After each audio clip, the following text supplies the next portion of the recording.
Buenos días, chicos. Bien, vamos con el siguiente tema, el tema de las proteínas. Este tema lo voy a dividir en dos partes, ¿vale? En la parte de hoy bueno, realmente voy a dividir en tres partes, ¿de acuerdo? La parte de hoy vamos a ver la introducción, lo que son los aminoácidos y los péptidos y el enlace peptídico. En la segunda clase estudiaremos la estructura de las proteínas, las propiedades, las funciones de las proteínas y también la clasificación de estas. Y en la tercera clase estudiaremos las enzimas, la acción enzimática y las vitaminas.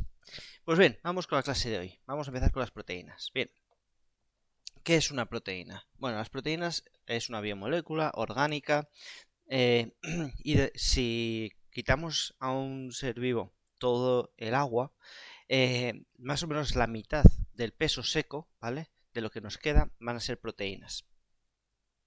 Son macromoléculas, ¿de acuerdo? Son moléculas muy grandes, de un elevado peso molecular, constituidas básicamente por carbono, hidrógeno, oxígeno y nitrógeno, ¿vale? Todas las proteínas tienen nitrógenos, porque los aminoácidos todos tienen un grupo amino que va a tener un nitrógeno, ¿vale?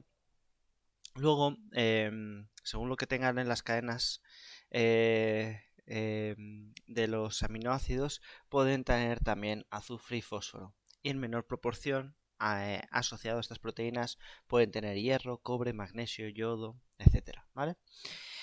Como ya os he hecho spoiler, las proteínas tienen unos monómeros que van a ser los aminoácidos. Van a ser los ladrillos, las piezas de Lego de la proteína, ¿vale? Bien, estos aminoácidos van a ser unas moléculas que tienen una parte en común y una parte variable. La parte común da lugar, o digamos que podríamos empezar por el centro, que está formado por un carbono asimétrico, ¿vale? Este carbono asimétrico, y el asimétrico lo pongo con un pequeño asterisco, ¿vale? Porque hay una excepción, ¿vale? Pero es un carbono asimétrico que está unido a un hidrógeno y luego a dos grupos funcionales. Un grupo funcional amino y un grupo funcional carboxilo, ¿vale? El grupo carboxilo ya sabes que es un grupo ácido, de ahí viene el nombre de los aminoácidos, amino y ácido, ¿vale? No se han currado mucho el nombre, la verdad. Pero bueno, ya sabes que con tanto nombrecito que tenemos en biología casi es de agradecer y todo. Bien, como os decía, este carbono que está en el centro es el carbono alfa. Y es un carbono asimétrico, salvo en una excepción. La excepción es la glicocola, que es la cadena, es un hidrógeno. Entonces, al ser otro hidrógeno, pues no es polar, ¿vale? Perdón, no es asimétrico. Bien. Los grupos amino y ácido pueden ganar y perder cargas, ¿vale? El grupo amino puede conseguir o se puede asociar a otro hidrógeno consiguiendo una carga positiva, y el grupo carboxilo puede perder este hidrógeno quedándose con una carga negativa, ¿vale? Y la cadena R es la parte variable. Esta puede tener diferentes longitudes, diferente número de carbonos, incluso pues, asociado pues, otros grupos aminos y otros grupos carboxilos. Bien, vamos con la clasificación. Uy, bien, se me olvidaba que esto se movía. Bien, la clasificación, a ver si puedo pararlo.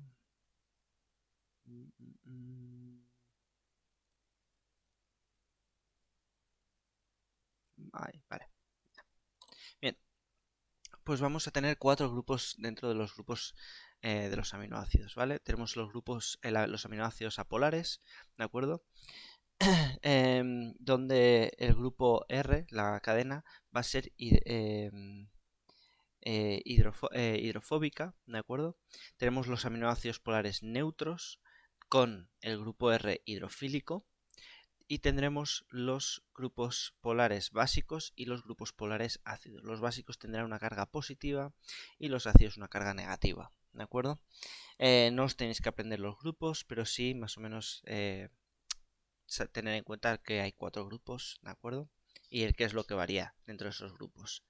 Por un lado, si tienen carga o no, y los que no tienen carga, si son hidrofílicos o hidrofóbicos, ¿vale? Uy, que sería Estos serían los hidrofóbicos, ¿de acuerdo? Luego tendríamos los hidrofílicos, ¿de acuerdo? Y luego con carga positiva son 3, ¿de acuerdo? Y son con carga positiva porque tienen grupos amino, ¿de acuerdo? En el caso de la lisina hay un grupo amino, en el caso de la arginina tenemos 3 y en el caso de la histidina tenemos 2 nitrógenos, ¿vale? Y luego tendríamos los que tienen un grupo negativo, ¿vale? En este caso tenemos el aspartato, que realmente tiene un grupo amino y un grupo carboxilo, y el glutamato, que solo tiene un grupo carboxilo, ¿vale? En su cadena R. Bien. Uy. Vale. Caso de las propiedades de los aminoácidos, ¿vale? Pues lo primero, los aminoácidos son compuestos con un peso molecular relativamente bajo, ¿vale? Son incoloros, son cristalizables y con un punto de fusión bastante elevado, ¿de acuerdo? No se vuelven líquidos hasta aproximadamente unos 200 grados centígrados y más, ¿vale? Por lo tanto, para los seres vivos van a ser siempre, para nosotros siempre van a ser sólidos, ¿vale? Y son solubles en agua. Además presentan estereoisomería, actividad óptica y comportamiento anfótero. Bien, la estereoisomería viene porque todos tienen un carbono asimétrico, insisto, con la excepción, ¿vale? Y nos presentan dos tipos de estereoisómeros, los D y los L. Lo que marca si es D o L es el grupo amino, si el grupo amino está a la derecha o si está a la izquierda, ¿de acuerdo? Ahora bien, los que presentan en estado natural son siempre los L, ¿vale? Es decir, los que van a formar las proteínas son siempre los L. Nos interesa, o nos interesa, no, necesitamos, mejor dicho, que el grupo amino esté a la izquierda por algo que voy a explicar más adelante. Además presentan actividad óptica. La actividad óptica ya sabéis que consiste en que desvían la luz polarizada. Cuando una luz polarizada atraviesa una disolución de aminoácidos, esta se desvía, puede ser un desvío en el sentido de las agujas del reloj, entonces llamaremos dextrógiros, lo marcaremos con un más, o puede ser en el sentido contrario a las agujas del reloj, por lo tanto diremos que son levógiros y lo marcaremos con un menos. Y luego tienen un comportamiento anfótero, muy importante. El comportamiento anfótero viene determinado de tener un grupo básico y un grupo ácido. Al tener un grupo básico y un grupo ácido, los aminoácidos se pueden comportar como si fueran ácidos o como si fueran bases, ¿vale? Cuando está en un pH ácido, va a llevar la contraria y se va a comportar como un grupo ácido, ¿vale? Básico. ¿Por qué? Porque va a ser capaz de captar protones, ¿vale? Veis que aquí capta un protón y aquí capta otro, ¿vale? En un pH básico, lo contrario, va a ceder protones. Veis que aquí ha cedido el protón del grupo ácido y aquí ha cedido un protón del grupo amino, ¿vale? Cuando está en un pH neutro, decimos que, bueno, pues tiene cargas positivas y negativas, ¿vale? El grupo ácido ha cedido su protón, el grupo básico ha captado su protón, ¿vale? No es un pH neutro, no es un pH 7, ¿vale? Decimos que el pH neutro de un aminoácido es lo que se denomina el punto isoeléctrico, ¿vale? Iso igual eléctrico, ¿vale? Por lo tanto, es porque su carga eléctrica es neutra, ¿de acuerdo? Y varía según el aminoácido. Suele rondar un pH 7, un pH neutro, pero no tiene por qué ser 7 exacto. Bien, esto va a permitir que los aminoácidos actúen como amortiguadores de pH, ¿vale? Es decir, cuando varía el pH del medio del ser vivo, estos van a neutralizar esa variación hasta cierto punto, ¿vale? Por lo tanto, es lo que decimos que crea un sistema tampón. Vale, uy, me he pasado. Los péptidos, ¿vale? Pasamos ya al tercer punto, los péptidos y el enlace peptídico, ¿vale? Los péptidos, ¿qué es un péptido? Bueno, un péptido es una cadena lineal de aminoácidos unidos por un enlace peptídico. En el caso de los péptidos podemos hablar de oligopéptidos, normalmente cuando son cortitos, menos de 10 aminoácidos, polipéptidos cuando hay más de 10 aminoácidos, o ya podemos hablar de proteínas cuando superan un peso molecular de unos 5.000 daltons, ¿vale? Eso va a variar según el tipo de aminoácidos que lo formen. Si los aminoácidos son muy grandes, el peso de 5.000 dalton lo alcanzarán con menos aminoácidos que otro, ¿vale? Pero bueno, generalmente hablamos de que las proteínas son polipéptidos grandes, ¿de acuerdo? Bien, hay péptidos que tienen una importancia biológica elevada. Por ejemplo, hablamos de algunas hormonas como puede ser la oxitocina, que tiene 9 aminoácidos. O, por ejemplo, algunos venenos de setas y de serpientes, que también son polipéptidos, ¿de acuerdo? O incluso algunos antibióticos. Bien, vamos con el enlace peptídico. El enlace peptídico es este enlace que se forma entre dos aminoácidos.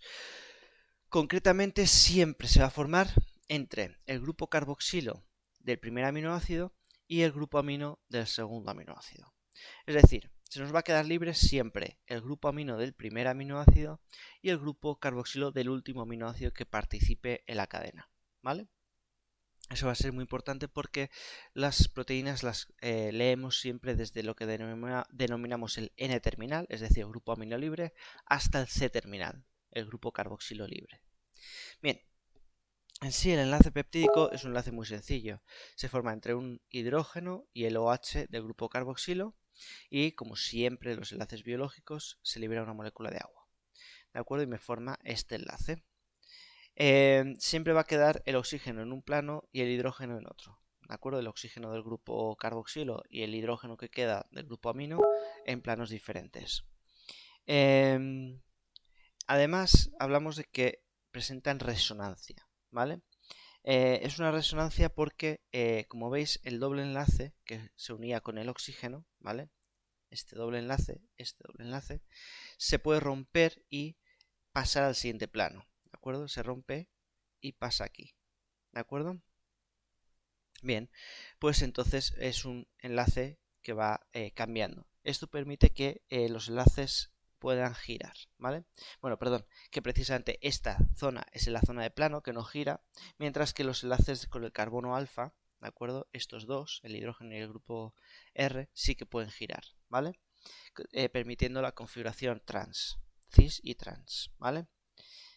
Bueno, pues chicos, con esto acabamos la primera clase de las proteínas, ¿vale? Y os iré mandando algunos ejercicios respecto a esto, ¿vale? Un saludo.